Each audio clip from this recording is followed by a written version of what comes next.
শীতের আমেজে বছর শেষ আর বছরের শুরু জুড়ে কলকাতার নিউ টাউন মেলা প্রাঙ্গণ জমজমাট হয়ে রইল বাংলার হস্তশিল্পের সম্ভারে। গ্রাম বাংলার হস্তশিল্প, স্বনির্ভর গোষ্ঠীর হস্তশিল্প হাজির হল কলকাতা শহরে। রাজ্য সরকারের উদ্যোগে স্বনির্ভর গোষ্ঠীর হস্তশিল্পের একমাত্র জাতীয় স্তরের মেলা ২১তম সরস মেলায় দেখা মিলল সেই সম্ভারের।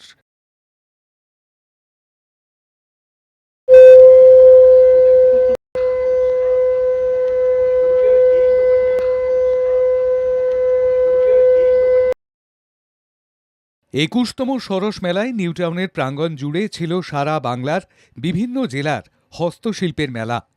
কাঁথা শিল্প, বয়নশিল্প, কার্পেট থেকে শুরু করে মেয়েদের সাজগোজের রকমারি রঙিন গয়না সবই আছে সরস মেলায়।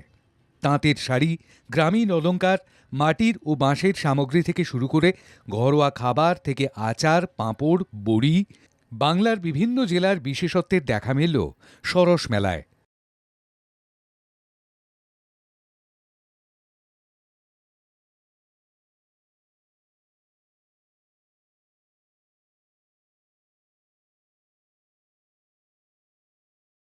এই মেলায় বিভিন্ন জেলার স্টলে দেখা মিলেছে মানুষের ভিড়।